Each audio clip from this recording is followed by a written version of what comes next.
Trust your grade person. As a grader operator, if you are coming from a different sector of the industry, such as road maintenance or highway spec, one thing that you will notice is that you are usually working with at least one grade person, and sometimes three. Within a grading crew, there will be one person in charge, and they have a huge responsibility. Some of the costliest mistakes on job sites have come from grading errors. It can mean a lot of rework. Over the decades, I have worked with a lot of different grade people, and some of them I will never forget. For some reason, a grader operator and the grade person seem to end up having a very close relationship. I think it is a trust thing. I trust them to give me accurate numbers, and they trust me to exact those numbers and safely work in close proximity with them. I want to explain why it is so important to the grader operator to get accurate numbers from the grade crew. A lot of variables come into play when the grader operator is making a cut or a fill. Is the material hard to cut? Is it soft as butter? Does the grader have a new cutting edge, or is it worn down and dull? When I am working, I am constantly calibrating myself. If I can trust the grading crew to give me accurate numbers, then when a mistake is made, I know that I made it. And I can use that information to adjust future cuts and fills. If you are learning how to operate a grader, you should appreciate a reliable grade person. It could speed up the learning curve. I consider myself lucky to have worked with some of the best and most qualified grade people. I ended up learning a lot from them. An experienced grade person has a good understanding that depending on which step of the street building process you are working on, the grades can be very crucial or not so crucial. Or to put it another way, sometimes you can let some mistakes slide and sometimes you can't. When I am operating the grader, it is the grade person who ultimately makes the call whether that particular step is complete or not. In the upcoming video, I have roughed in the 20 mil gravel, the gutters are cut, and we are measuring the quarter crown using the string. The next day, the paving crew will complete this project. I have my camera attached to my hard hat, and as my attention shifts from one corner of my blade to the other, the scene is a little wobbly. But I am just going to let the footage run without a voiceover. I want to show you my true interaction with the grade crew.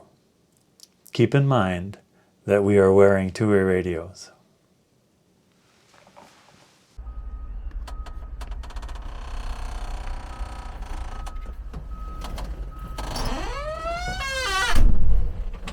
Okay, we're gonna do a little measuring here. They're gonna string the road and give me a few numbers.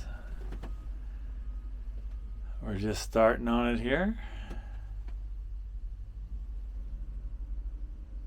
And this road is a little bit frozen.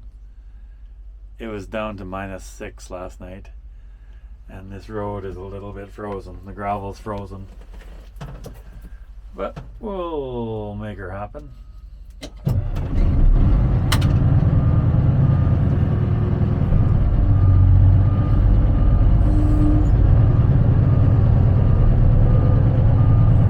It was tarped though. See these tarps all around the perimeter here? See, you can see tarps laying all over the place. So The whole road. The whole road was actually tarped last night. Not only the curbs, but actually the whole road. Tarps everywhere, and the lane. The lane was tarped as well. So it did. The south side road or the north side? Let's cruise down the south side. I'll back into you right there.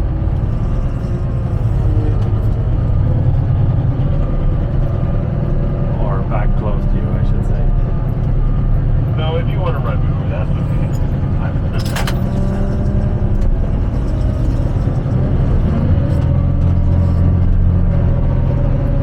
Maybe just tell me the first number because I won't be able to fit in there probably.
How much is the ticket?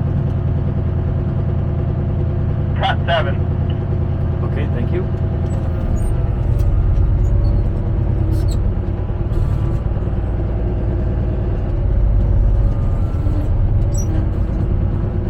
And there's a 4, thank you.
High point. Always got to pay attention to your high points. There's a cut of 4. That'll be at a low point there. It'll be at that's at the CB. So it's no surprise that there's a cut of 4 there. I know I put a little bit of extra on this road, but because it was a bit frozen, I couldn't really help it.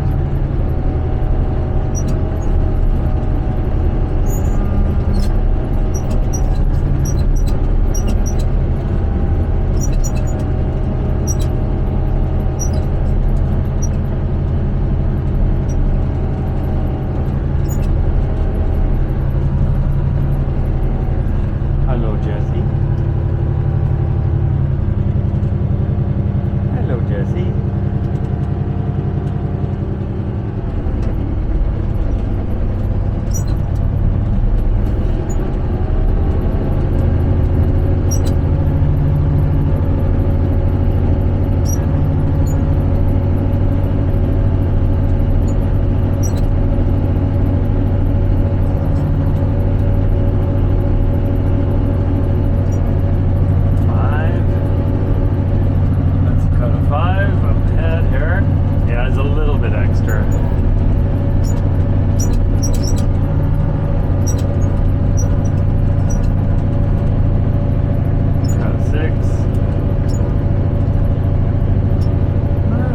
This is easy to cut out though.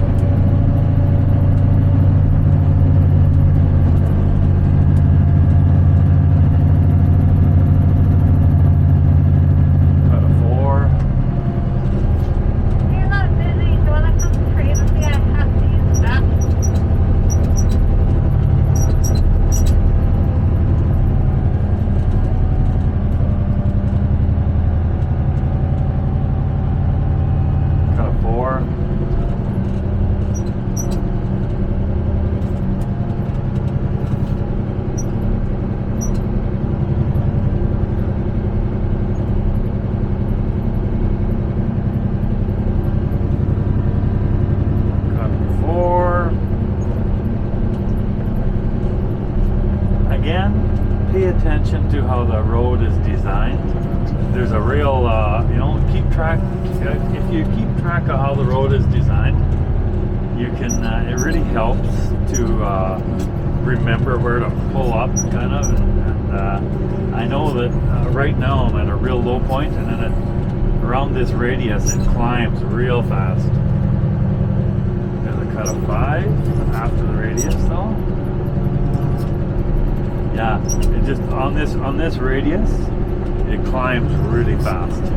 You always got to. It's good to keep the design of the road in mind when you're, because it really helps. There's a cut of 3. There's a high point coming up. It's not marked, but I remember it. Okay, we're going over right now. We're coming up to a cut of 5, and then there's a cut of 3.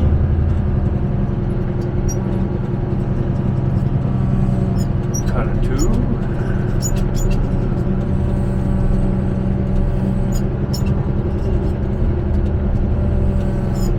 Yeah, Jacob hasn't been doing great for too long, but he's actually really good at it.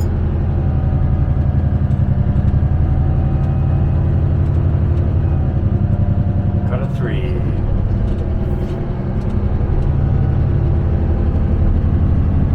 Coming up to a cut of 3. We're doing this gravel, it's pretty dry because we didn't want to water it because it's like another cut of 3. It's like -1 right now, I think. Maybe it might be up to 0 because the sun is out, so it might be up to about 0. Cut of 3.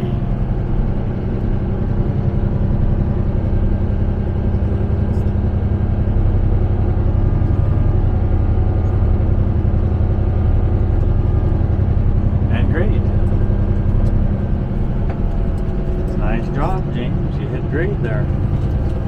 I learned from you, Vern. And Teresa, are you doing porta potty confessions over there?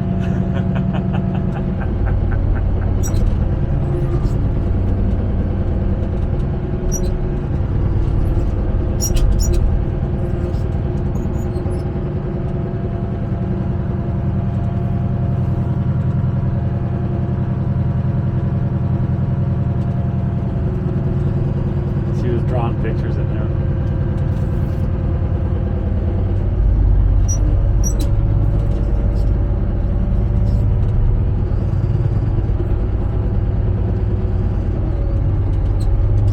And that cone in the water valve.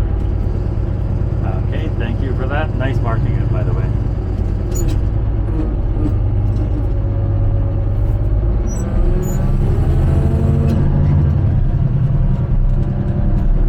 Now, I'm just gonna go along and knock down the windrow for you guys. I'll be back in a minute.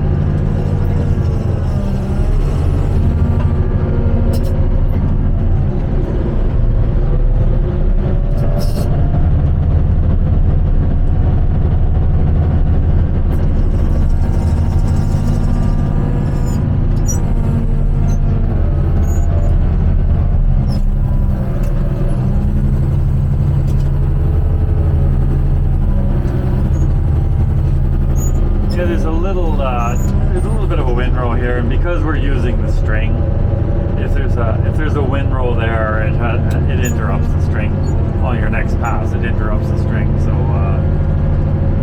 I'm just gonna knock it down a little bit, just so they don't have to bother with it when they come up to it.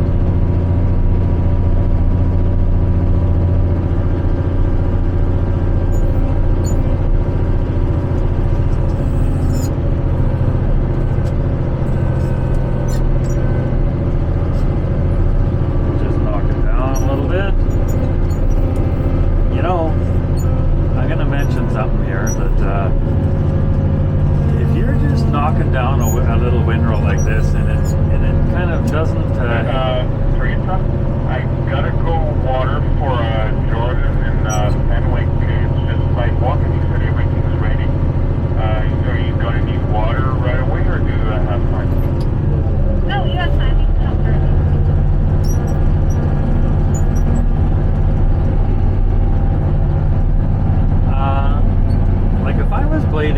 was blading this fast, I'm up in 4th gear right now, and if I was blading this quickly on, right across my blade, it would start to bounce. Or, my grader would start to duck walk. It would start to go into a rhythmic bounce, harmonic resonance, that is.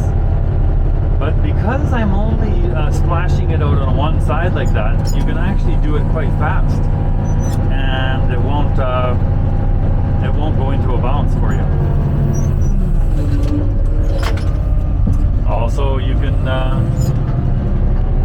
Also, you can backblade quite fast, and it won't go into a bounce for you. So that's a real advantage of backblading. It keeps it from bouncing.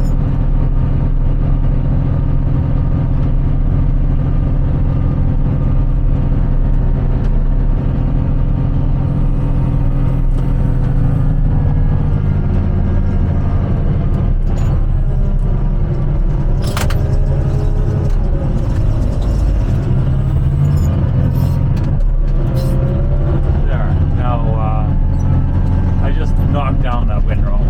We're going to turn around and make a pass on the same quarter crown. That way the blade will hit it in the other direction. That's very helpful.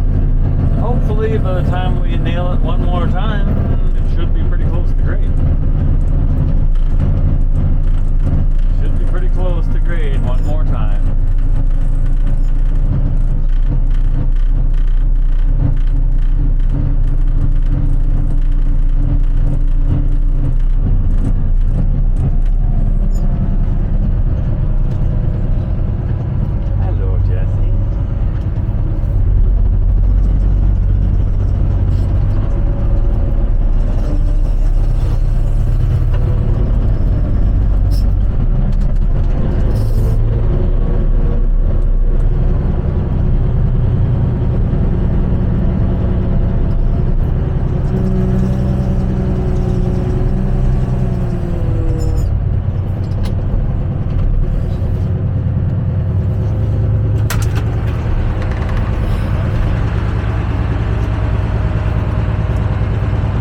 Jesse.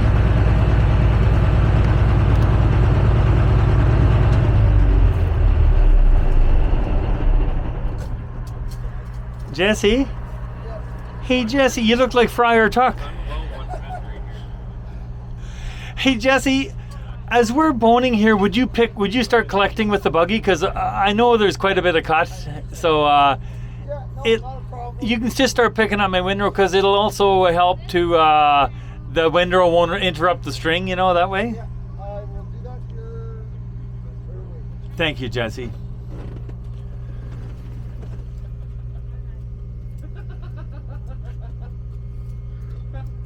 Geez, start talking about cuddle and Teresa gets all flustered. Well, no, I think, you know what, my money's on her youngest. Because her youngest got one girl, dumped her, turned around, got another girl. Oh, he is. She says it's because he's such a nice guy, but I think that's because he goes to Motel 6 and interrupts. Well, as long as he's a nice guy. Hey. Oh, is this on camera? Yeah. Oh, shit. Oh, this is totally going to HR, isn't it? Rob, maybe do it. Hi, guys. It's just a little bit of, it's just a little bit of B-roll. Hey, okay, Teresa, we're ready. We're ready to go on the same quarter crown, please. Okay, let's go. Can we cuddle, Vern? Later. Okay. Yeah, yes. We're all getting a little bit of Vern in us today.